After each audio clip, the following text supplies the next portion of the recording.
Hello students, last લેક્ચરમાં આપણે સંકરણ કોને કહેવાય, શું તેની લાક્ષણિકતા હોય અને તેની શું શરતો છે, સંકરણ થવા માટેની શરતો શું છે તે જોઈ ગયા. ત્યારબાદ આપણે એસપી સંકરણ કોને કહેવાય અને એનું ઉદાહરણ આપણે બેરિલિયમ ક્લોરાઇડ BeCl2 દ્વારા આપણે સમજ્યા.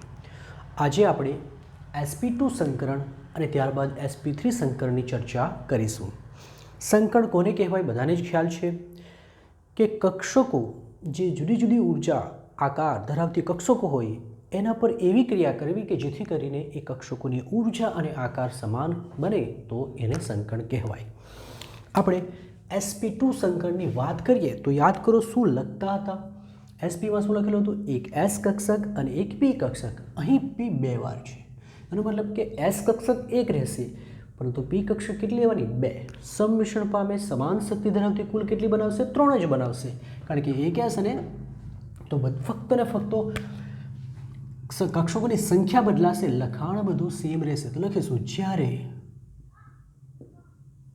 પરમાણુની એક s કક્ષક અને બે p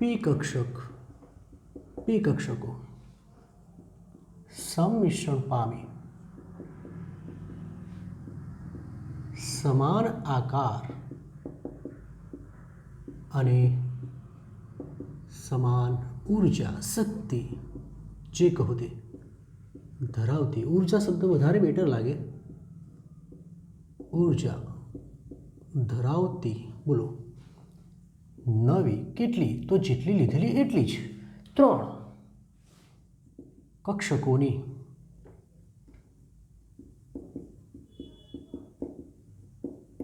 રચના કરે તો તેને sp2 તો તે ઘટનાને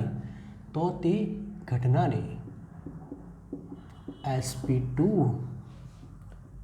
સંકરણ કહે છે અને બનતી નવી કક્ષકોને બોલો શું કહેતા હતા? સંકૃત કક્ષકો. sp2 સંકૃત કક્ષકો, સંકર કક્ષકો બંને શબ્દો વાપરી શકાય, શકશો કહે છે. ચાલો હવે ખાસ વાત એ છે કે જો એક s કક્ષક હોય અને બે p કક્ષક હોય એટલે કુલ 3 કક્ષકો હોય તો આ જે સંકરણ પામેલી કક્ષકો છે એમાં s લાક્ષણિકતા કેટલી અને p લાક્ષણિકતા કેટલી? તો અહીં 3 કક્ષકો છે માટે 100 ને 3 વડે ભાગવાના. જો 100 ને 3 વડે ભાગીએ તો આન્સર મળશે 33.33 એટલે 33% ગણો ને. તો એનો મતલબ કે દરેક સંકરણ પામતી કક્ષકો એટલે કે દરેક સંકર કક્ષક સંકૃત કક્ષકમાં 33% s લાક્ષણિકતા અને બાકીની 33 + 33 એટલે 66.6% જેટલી p લાક્ષણિકતા હોય છે. તો લખીશું અહીં દરેક સંકૃત કક્ષકોમાં 33.3% s લાક્ષણિકતા અને 66.6 યા તો 7% p લાક્ષણિકતા હોય છે. આ જે સંકર પામેલી કક્ષકો છે તે કેવી ગોઠવાયેલી હોય છે? તો આ 3 સંકૃત કક્ષકો ત્રિકોણના 3 ખૂણાઓ તરફ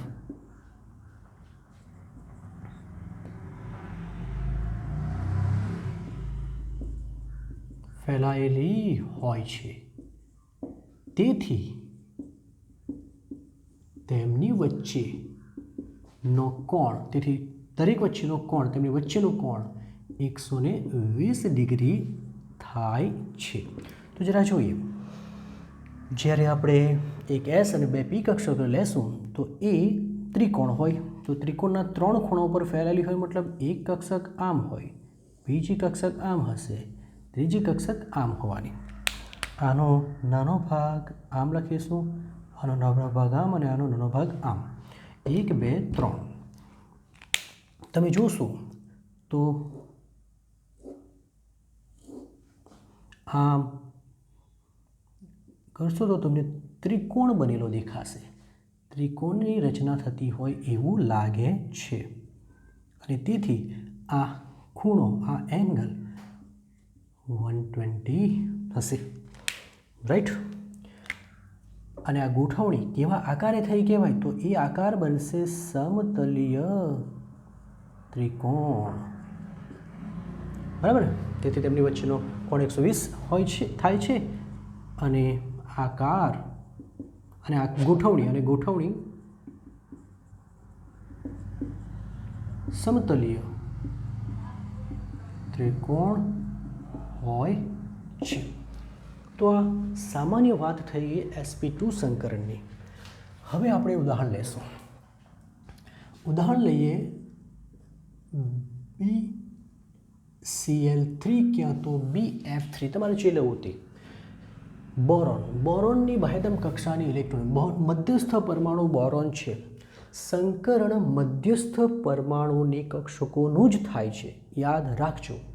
સંકરણ મધ્યસ્થ પરમાણુની કક્ષકોનું થાય એટલે અહીં બોરોન છે એની થશે. તો બોરોનની ઇલેક્ટ્રોન રચનાની વાત કરીએ તો Z બરાબર કેટલા આવશે? 5. ચલો ઇલેક્ટ્રોન રચના લખીશું 1s2 2s2 એન્ડ 2p1. તો આ ઇલેક્ટ્રોન રચના જો જોઈએ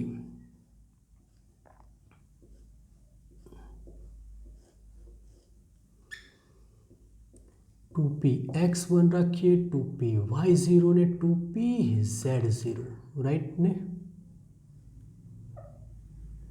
ઓકે. તો આમાં 2 ઇલેક્ટ્રોન છે, અહીં પણ 2 ઇલેક્ટ્રોન છે, અહીં 1 છે ને બાકીની ખાલી છે.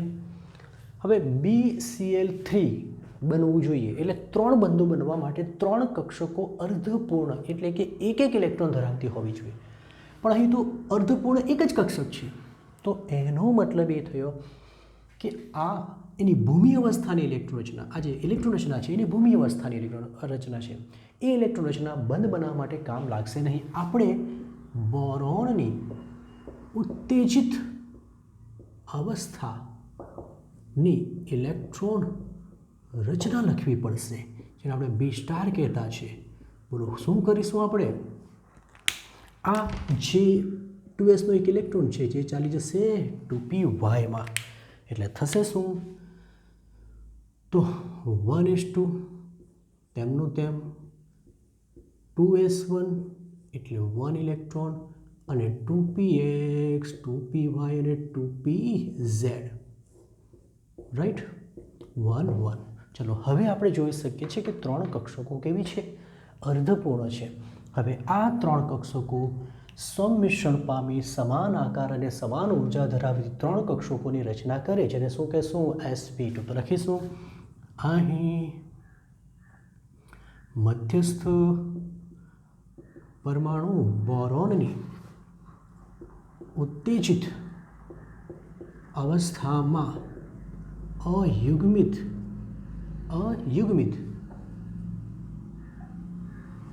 ઇલેક્ટ્રોન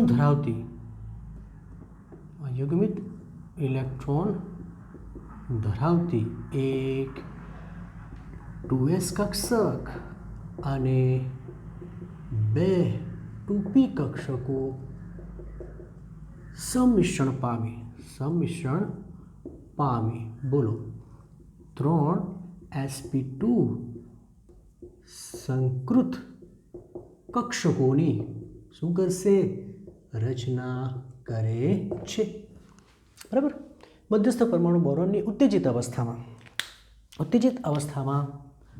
એક 2s કક્ષક અને 2 2p કક્ષકો સંમિશ્રણ પામે, સમાન શક્તિ સમાન આકારની નવી 3 કક્ષકો રચના કરે એટલે 3 sp2 સંકૃત કક્ષકોની રચના કરે છે. હવે ખાસ વાત એ છે કે એમણે તો સંકરણ કરી દીધું એટલે કે શક્તિ અને આકાર સમાન થઈ ગયો. હવે કોનો વારો? હવે Clનો વારો. Cl આવશે.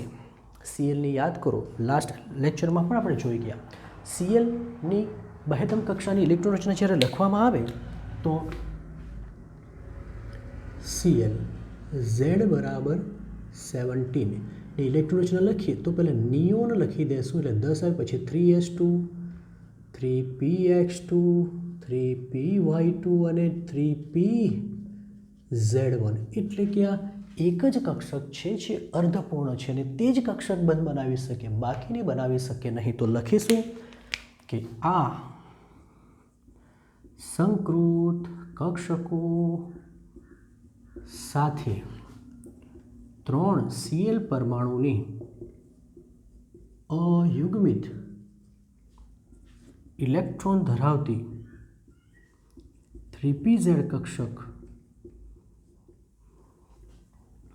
કક્ષક મિશ્રિત થઈ ઇલેક્ટ્રોનની ભાગીદારી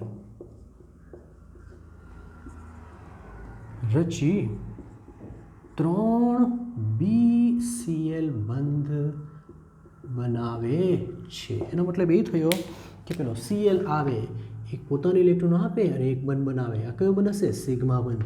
બીજો આવે, બીજો એક ઇલેક્ટ્રોન આપે ને બંધ બનાવે, સિગ્મા બંધ. ત્રીજો આવે, આ રીતે 3 સિગ્મા બંધ બને છે. BCl સહસંયોજક સિગ્મા બંધ બનાવે છે. હવે સવાલ એ છે કે કઈ રીતે ગોઠવાયેલા હશે? તો આપણને ખબર છે કે જેમાં sp2 સંકરણ થાય તે સમતલીય ત્રિકોણ જ હોય, તો પછી અહીં પણ એ રીતે જ ગોઠવવા જોઈએ. તો અગર આપણે અહીં ગોઠવણી જોઈએ તો આ રીતે થશે.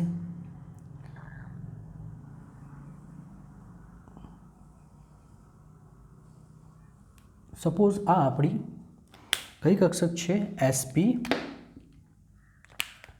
sp2 સંકર કક્ષકો છે, બરાબર. જરા નાનું પાડ્યું છે, તમે જરા એડજસ્ટ કરી લેજો જગ્યાના અભાવે.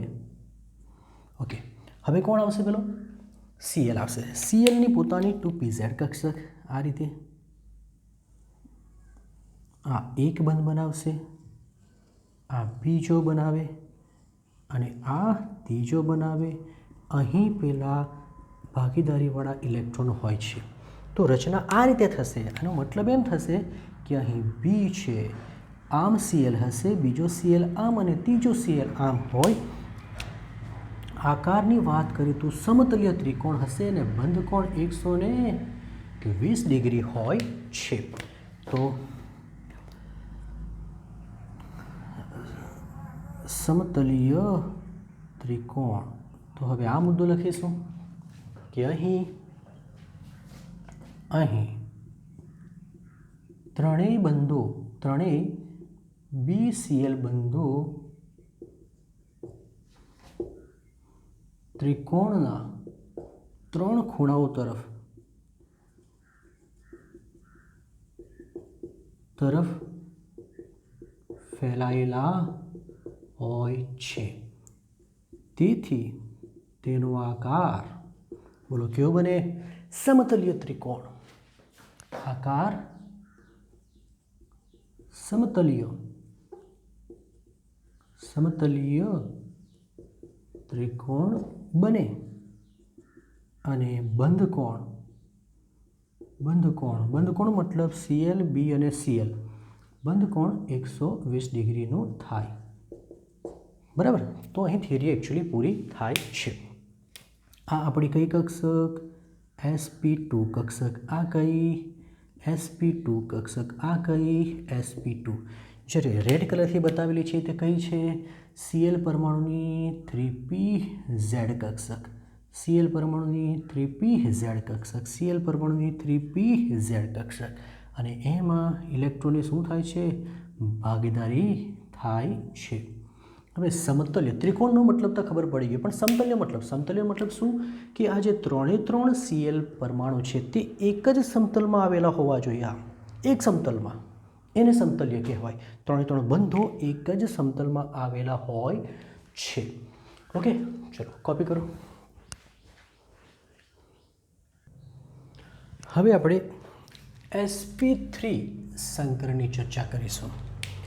sp3 એક એસ કક્ષક અને પી ઉપર 3 છે, એનો મતલબ કે પી કેટલી હશે 3, તો કુલ કેટલી થશે 4. તો લખવાનું શું આવશે?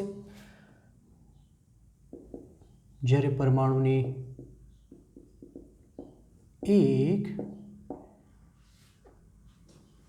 એક બોલો એસ કક્ષક અને 3 પી કક્ષકો સમમિશ્રણ પામી સમાન આકાર અને સમાન ઊર્જા ધરાવતી નવી 4 કક્ષકોની રચના કરે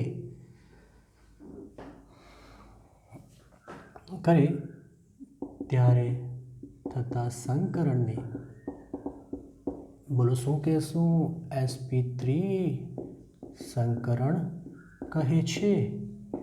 અને આ કક્ષકોને sp3 સંકૃત કક્ષકો કહે છે. સિમ્પલ વાત. જે ત્યાં મુદ્દો હતો તે જ મુદ્દાને ફરી પાછો લખ્યો. શબ્દો આમ તેમ થયા હશે પણ મિનિંગ તો તે જ છે. ચલો હવે જે 4 નવી કક્ષકો બને છે એ 4 કક્ષકમાં એસ લાક્ષણિકતા કેટલી અને પી લાક્ષણિકતા કેટલી? તો તમે જુઓ, એસ એક વાર છે અને પી 3 વાર છે, એટલે ટોટલ 4 થયા, એટલે 4 વડે ભાગવું પડશે. તો આપણે એમ કહી શકીએ અહીં દરેક સંકૃત કક્ષકોમાં બોલો કેટલા ટકા? 25. 4 વડે ભાગીએ તો 25% એસ લાક્ષણિકતા અને બાકીના 75% કઈ હશે? પી લાક્ષણિકતા હોય છે. બરાબર, પી લાક્ષણિકતા હોય છે. ચાલો હવે આ 4 કક્ષકો કેવી રીતે ગોઠવાશે તો એ પણ લખીએ. આ 4 સંકૃત કક્ષકો સમચતુષ્ફલકના 4 ખૂણાઓ તરફ, પેલું સમતલ ત્રિકોણ હતું, આ સમચતુષ્ફલકના 4 ખૂણાઓ તરફ ફેલાયેલી હોય છે, ગોઠવાયેલી હોય છે. ગોઠવાયેલી શબ્દ બી ચાલશે.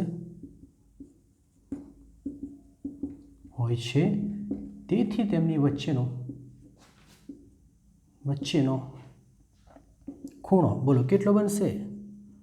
109.5 ડિગ્રી થાય છે. બરાબર, તો એને આપણે અહીં બતાવીશું. ચલો આ કેન્દ્ર છે. સમચતુષ્ફલક આકાર દર્શાવવા માટે આ પ્રકારની રચના જોઈએ આપણને.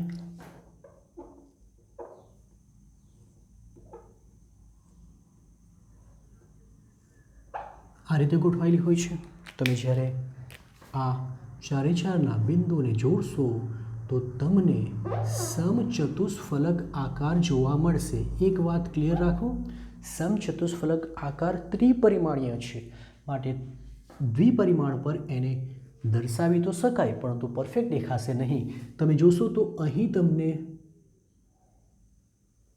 આ કક્ષક મોટી જેવી દેખાશે 109.5 છે. આ નજીક દેખાય પણ એવું નથી. આ 2D આકૃતિ છે એટલા માટે એવું દેખાય છે. બાકી તમે માપશો ને તો બધા જ કક્ષકો વચ્ચેનો ખૂણો કેટલો હશે? 109.5 ડિગ્રી જ હોય છે. તે સમચતુષ્ફલકીય આકાર ધરાવે છે. તો sp3 છે. આપણે હવે એનું ઉદાહરણ જોશું.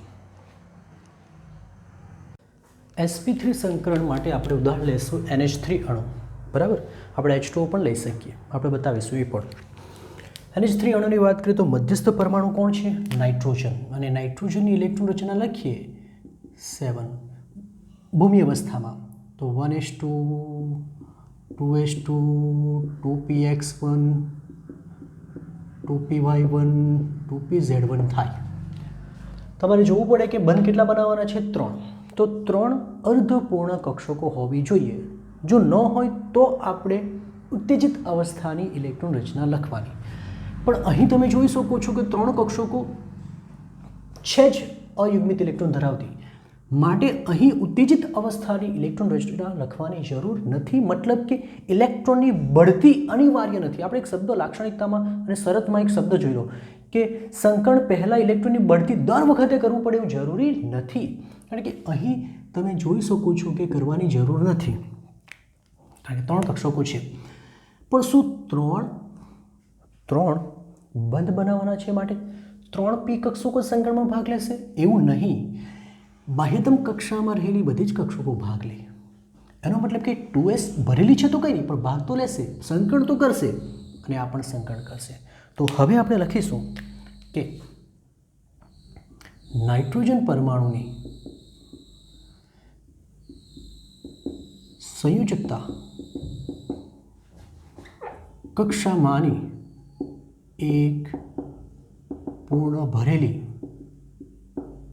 બોલો કઈ 2s કક્ષક અને અયુગ્મિત એટલે કે અપૂર્ણ અયુગ્મિત ઇલેક્ટ્રોન ધરાવતી 3 2p કક્ષકો સંમિશ્રણ પામી 4 sp3 સંકૃત કક્ષકોની શું કરશે રચના કરે છે બરાબર ને 2s ભરેલી છે તે 1 અને 3p ભેગી મળીને 4 રચના કરશે પણ 2s તો ભરેલી જ રહેશે અને એ બંધમાં ભાગ લેશે નહીં એટલે સંકરણ કરે છે પણ બંધમાં ભાગ ન લેશે અને બંધમાં ભાગ ન લે તેવા યુગ્મને આપણે શું કહેતા છે અબંધકારક ઇલેક્ટ્રોન અહીં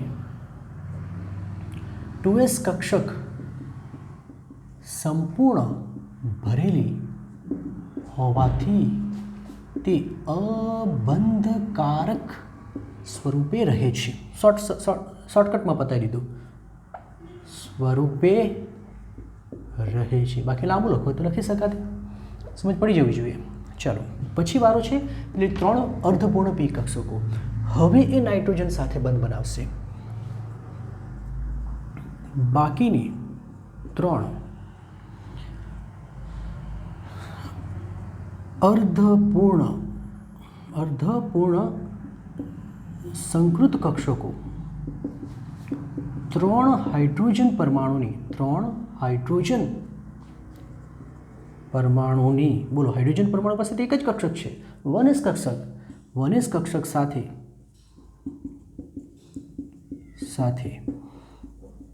સંમિશ્રિત થઈ ઇલેક્ટ્રોનની ભાગીદારી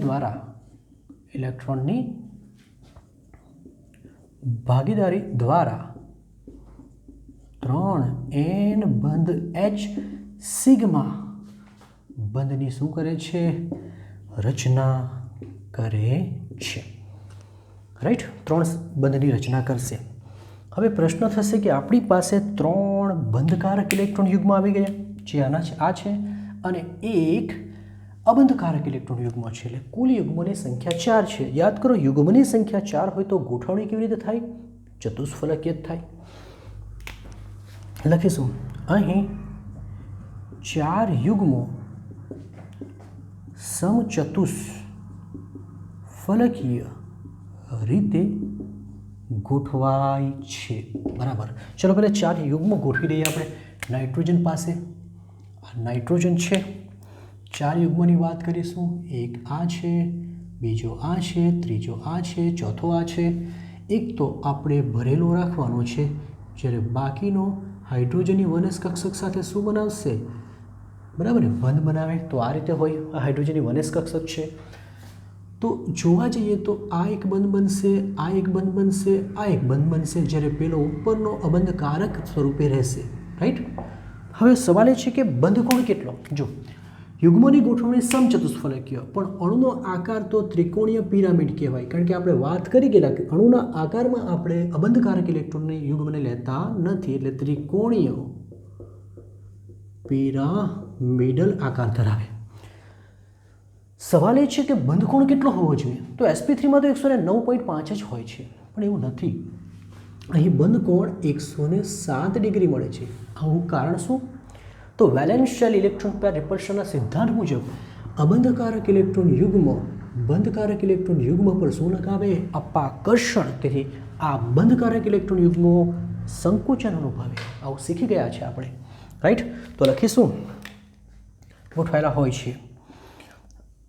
અહીં અણુનો આકાર બોલો કયો બને છે? ત્રિકોણીય પિરામિડલ હોય છે. બંધકોણ 109 ડિગ્રી ન રહેતા કેટલો મળે છે? 107 ડિગ્રી મળે છે. કારણ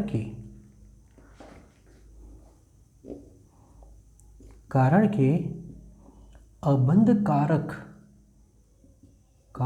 ઇલેક્ટ્રોન યુગ્મ બંધકારક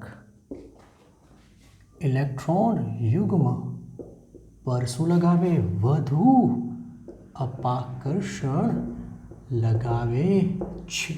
બસ બોલાવું લખવું નથી આપણે. તો આ થયું NH3 અણુની રચના. આપણે બીજું ઉદાહરણ લઈ શકીએ. H2O અણુની વાત કરીએ, રાઈટ? તમે બંને પણ લખી શકો, તમે એક પણ લખી શકો. ક્વેશ્ચન 4 માર્કમાં છે, 5 માર્કમાં છે, તેના આધારે તમારે લખવું પડે, બરાબર? 3 માર્કમાં હોય તો એક ઉદાહરણ, 4 માર્ક કે 5 માર્કમાં હોય તો 2 ઉદાહરણ લખવું પડે. ચાલો, હવે H2માં ઓક્સિજન મધ્યસ્થ પરમાણુ છે. ઓક્સિજનની ઇલેક્ટ્રોન રચના લખીશું તો ઓક્સિજન શું આવશે? 1s2 2s2 2px2 2py1 અને 2pz1, બરાબર? આપણે 2 જ બંધો બનાવવા છે, માટે 2 જ અર્ધપૂર્ણ કક્ષકો જોઈએ. માટે અર્ધપૂર્ણ કક્ષકો 2 ખાલી છે, માટે અહીં પણ ઇલેક્ટ્રોનની બઢતી જરૂરી નથી, મતલબ ઉત્તેજિત અવસ્થાની જરૂરી નથી. સંકળ બધી જ બાહ્યતમ કક્ષક એટલે કે સંયોજકતા કક્ષાનું થાય, એટલે આનું પણ થશે, આનું પણ થશે, આનું પણ થશે, આનું પણ થશે. પણ તમને ખબર પડી ગઈ હશે કે આની પાસે 2 ઇલેક્ટ્રોન છે, માટે બંધમાં ભાગ લેશે નહીં, માત્ર ને માત્ર આ 2 જ બંધમાં ભાગ લેશે. તો લખીશું આને જોઈને ઓક્સિજન પરમાણુની, બરાબર, બોલો, સંયોજકતા કક્ષામાંની એક પૂર્ણ ભરેલી, બોલો, 2s અને 2s અને એક પૂર્ણ ભરેલી 2p તથા 2 અર્ધપૂર્ણ 2p કક્ષકો. અર્ધપૂર્ણ 2p, જો એક પૂર્ણ ભરેલી 2s અને એક પૂર્ણ ભરેલી, એક શબ્દ ન લખીશું, આમ લખીશું કક્ષામાંથી પૂર્ણ ભરેલી 2s અને પૂર્ણ ભરેલી 2p તથા 2 અર્ધપૂર્ણ 2p કક્ષકો સંમિશ્રણ પામી 4sp3 સંકૃત કક્ષકોની શું કરે છે? રચના કરે છે. પછી આજ 2 કક્ષકો પૂર્ણ ભરેલી માટે બંને શું રહેશે? અબંધકારક. અહીં 2 sp3 સંકૃત કક્ષકો પૂર્ણ ભરેલી હોવાથી, બોલો, કેવી રહેશે? અબંધકારક સ્વરૂપે રહે છે. બાકી 2 બચે. આ 2 હાઇડ્રોજનની 1s કક્ષક સાથે ઇલેક્ટ્રોનની ભાગીદારી દ્વારા શું બનાવશે? 2 સિગ્મા બંધની રચના કરશે. બાકીની 2 અર્ધપૂર્ણ સંકૃત કક્ષકો, બોલો, 2 હાઇડ્રોજન પરમાણુની કઈ આવશે? 1s. 1s અર્ધપૂર્ણ જ હોય છે, 1sમાં એક જ ઇલેક્ટ્રોન હોય છે. લખું નહીં લખું ફરક પડતો નથી. 1s કક્ષક સાથે સંમિશ્રણ પામી બે OH સિગ્મા બંધની OH સિગ્મા બંધની રચના કરે છે. ચલો પહેલાં કોપી કરો એટલે આપણે સાફ કરી દઈએ. ઓકે, હવે ઓક્સિજનની જે 4 સંકર કક્ષકો છે એ તો સમચતુષ્ફલકીય આકારે જ ગોઠવાયેલી હોય છે, આ પ્રકારે જ ગોઠવાયેલી હશે. એમાંથી 2 તો આપણે કેવી રાખવાની છે, ખાલી જ્યારે 2 જ હાઇડ્રોજન પરમાણુ સાથે ઇલેક્ટ્રોનની ભાગીદારી કરે છે. તો આકારની વાત કરીશું તો એક H બંધ આમ હશે ને એક H બંધ આમ હશે, જ્યારે આ જે છે તે અબંધકારક ઇલેક્ટ્રોન યુગ્મ છે. તો આકાર તો આપણો યાદ કરો વળેલો કહેતા હતા, બેન્ટ કહેવાય ને, બેન્ટ વળેલો છે આકાર. બંધ કોણ કેટલો થવો જોઈએ, તો સાંભળો, બંધ કોણ 119.5 થવો જોઈએ, પરંતુ આ તો વધારે પડતો ઘટીને આટલો થાય છે, એના કરતાં વધારે ઘટી જાય. રીઝન છે કે અહીં પહેલાં તો 2 અબંધકારક ઇલેક્ટ્રોન યુગ્મ છે, અહીં એક જ હતો. સૌથી વધારે અપાકર્ષણ અબંધકારક વચ્ચે લાગે, પણ એમાં થશે શું, એ બંને એકબીજાથી દૂર જશે, એ બંને એકબીજાથી દૂર આમ હોય દૂર જાય, પણ એ જેમ દૂર જાય એ કોની નજીક આવી જશે, એ આવી જશે આની નજીક, માટે આના પર અપાકર્ષણ લગાવશે, આ આના પર અપાકર્ષણ લગાવશે, અને એના લીધે વધુ અપાકર્ષણ થવાને કારણે આના કરતાં પણ વધુ ઘટીને કેટલું થઈ જશે 104.5 ડિગ્રી થાય છે. તો સાંભળો, અહીં એક અબંધકારક હતો, અહીં 2 છે ને 2 અબંધકારક ઇલેક્ટ્રોન યુગ્મ અવકાશમાં વધારે જગ્યા રોકે, કારણ કે બંને વચ્ચે અપાકર્ષણ વધુ થાય, માટે વધુ નજીકાની આવશે ને વધુ પ્રબળતાથી એને દબાવશે. અહીં ઇલેક્ટ્રોન યુગ્મો સમચતુષ્ફલકીય રીતે ગોઠવાયેલા હોય છે. જ્યારે H2O અણુનો આકાર પૂછે તો આકાર વળેલો છે, બરાબર. તેનો બંધ કોણ 104.5 જેટલો ઓછો હોય છે. હવે આનું કારણ લખીએ. કારણ કે અહીં 2 શું છે, અબંધકારક ઇલેક્ટ્રોન યુગ્મ હોય છે, જેમની વચ્ચે 2 અબંધકારક ઇલેક્ટ્રોન યુગ્મ હોય છે અને તેમનું અપાકર્ષણ વધારે પ્રબળ હોય છે, જેનું બંધો પર અપાકર્ષણ વધુ પ્રબળ હોય છે, પ્રબળ બને છે, માટે સંકોચાય છે.